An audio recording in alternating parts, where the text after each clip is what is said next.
All right, so let's look at moving into a finish once we actually get like into a trap triangle. So not so much on actual triangle setups in themselves, and not so much on the actual finishing mechanics of a front triangle, but actually moving into the finish. So we're going to assume we're working from a trap triangle here. So this means that I've got Charlie's head and arm trapped inside my legs here.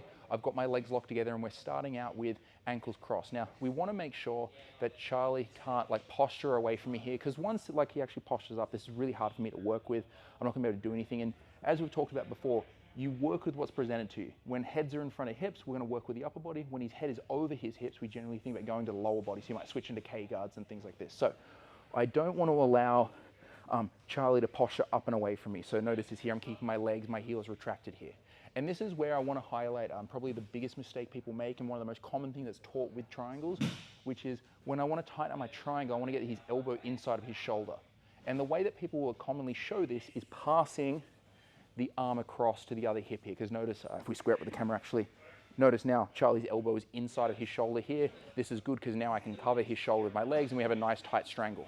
So what I want to avoid though, passing it across, is because the way that people do this here is they will extend, lift, and pass the arm across. But when I do this, I'm going to allow Charlie to posture up here.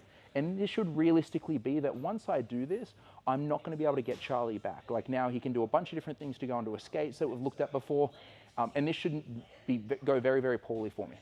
The second reason why, and this is a slightly more advanced reason, is if I do bring his arm across, it's a really nice defense Charlie has where he can drive his elbow to the mat and then break open the lock of my legs by driving in the direction of my crossed feet here. There is some follow-up options on my side of things when he does this where I can try and go into like ankle triangles where I lock my legs in a figure four, but this is not always so easy. Instead, I'd rather avoid him having that transition in the first place. So what we're going to do is I want to keep my trap triangle and I'm just going to keep Charlie's arm covered. But then the question is going to be is how do we get his elbow inside of his shoulder so we can lock tightly over his shoulder here? I'm going to show a few different methods that we can do this. So Super quickly, if you're enjoying the video, like and subscribe.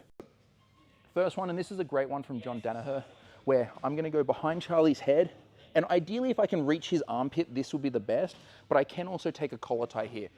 If I can get to the armpit, this is a little bit more robust, harder for my grip to slip off, but collar tie a little bit more accessible. And I'm going to take a scoop grip on Charlie's leg. So even if you sit your butt back to your heels here, what I want to do is swing my feet. So I'm going to unlock and swing my feet over my shoulder, pulling Charlie forward here, and my knee is pulling Charlie's elbow inside of his shoulder. My 2 feet come in front of the shoulder here. I can now lock my legs, and we have a really tight triangle here. So I'll show that. We'll show two sides for this. So we'll just show on this side here first. So I want to get his elbow inside of his shoulder here, but I'm not going to pass his arm across. So I'm thinking about gripping on the upper body, using a scoop grip here. You can also reach across the waist. There is some utility in grabbing the shoulder here, but you can't pull yourself around the corner as much. And I want to think about unlocking, swinging my feet over my shoulder here. So you're almost going to do a movement where, without you for 1 second, I'm going to swing and take myself almost into like a back roll. So if I have Charlie again here, the idea is my feet swing up and over my shoulder. It pulls his elbow inside of his shoulder here. I lock, then it's a steady hamstring curl to finish. Now, if we just square up for 1 second, just to, actually we'll even rotate all the way. Just to highlight something here, when I swing my feet, I don't swing my feet out and away from Charlie where I'm either going to lose his arm or lose his head. Instead, I want to make sure that when my feet swing, my knees are pulling into my chest here, so I keep this wedge on Charlie's arm. So he tries to pull his arm away, should be difficult. Now I can lock, and even if I don't have a full figure four, as long as my right heel is in front of his shoulder, I'm good to go. Nice tight strangle. So this is the first method. If we go back in front, something that can be a little bit more robust, especially if you're dealing with someone who's bigger than you and who's going to really strongly pull away, you might find that unlocking and swinging your legs out against a bigger opponent can be quite difficult. So the other method that doesn't necessarily emphasize turning the corner as much, but focuses more on robustness against a strong opponent, is going to be gripping on my shin here.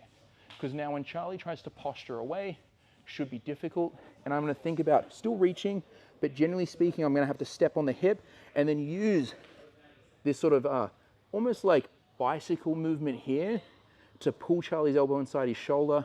And then I lock my legs in a figure four, or just lock my legs in any fashion here. And when I go to finish, pulling my knees to my chest. So if we square up a little bit. So Charlie's doing a good job here. He's doing a good job, being a good sport about getting strangled over and over too, I'm gonna grab my shin here. The focus is on not wanting to lose his posture and setting up a nice tight strangle. So I'm posting here. I can be pushing to turn myself around the corner, but notice that I don't want to start like, I don't want to leave this forever because I don't want to lose Charlie's arm. I'm only going to do this so far as I can keep his arm wedged, and then I'm going to pull my knee to my chest, and I'm using this movement here to turn myself a little bit further, tightening out my triangle nose, my right heel tracks in front of his shoulder, then I'm locking my legs and going into my finish. And now this last one, this is a nice one from Brian Glick. I'd never really considered this before until I saw Brian showing this, and it's quite unique where I can do similar sorts of things. A lot of times, like trying to scoop his leg, cup his arm, things like this. I'm gonna post and push on Charlie's shoulder. Or even what I can do, especially if he's trying to push his shoulder in towards me here, is I'm gonna think about extending and retracting my legs as I push on Charlie's shoulder, then lock my legs into a figure 4 here. And this is a really nice option. We have a nice tight strangle. So this one here, same thing, I'm trying to get his elbow inside of his shoulder. I can think about either turning the corner or using this sort of pumping action with my legs. It's actually a variation of something like Eddie Bravo showed, but this thumb post in the shoulder I think is quite interesting where I'm extending and retracting here, but not extending so far that I'm just going to allow Charlie to posture out of the triangle here.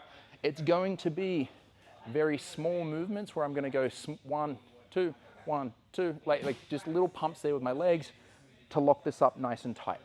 So this is 3 methods there for getting to your front triangle. If you're enjoying the content, check out Atomic Dojo, where you get access to online jiu-jitsu coaching. It's over 1,000 videos, you can ask questions and even get feedback on your rolling.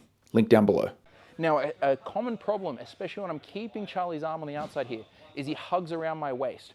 And see how now with these different methods, it stops me actually using my left leg effectively to get Charlie's elbow inside of his shoulder. So what I can start thinking about doing is going in the opposite direction there, towards what we call like a an opposite triangle, where instead of working like a left-hand collar tie here, I'm gonna take a right-hand collar tie. And when I do this, though, I wanna make sure that I cover Charlie's ear, just because as I turn the corner, this is gonna allow me to pull his head in towards me. And now I'm gonna think about reaching towards Charlie's leg, and stay nice and strong, Charlie.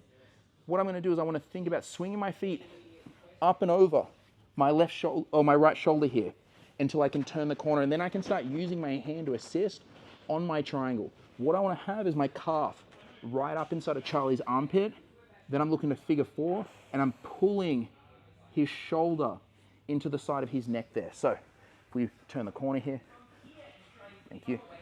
So Charlie locks around my hip here just like this. I wanna think about bringing my arm through and covering Charlie's ear, because I wanna bring Charlie's head in towards me here. I wanna pull him towards me, and I'm thinking about swinging up and over my shoulder here. I wanna make sure I get my hip behind Charlie's head. So you might find that you have to do this movement more than once to pull him in towards you. I'm wedging, then now I can grab my own calf here and I'm bringing it right up into Charlie's armpit. I'm gonna look to figure 4 my legs, generally lock my hands together here, and again, pulling my knees to my chest here as I curl my legs to finish.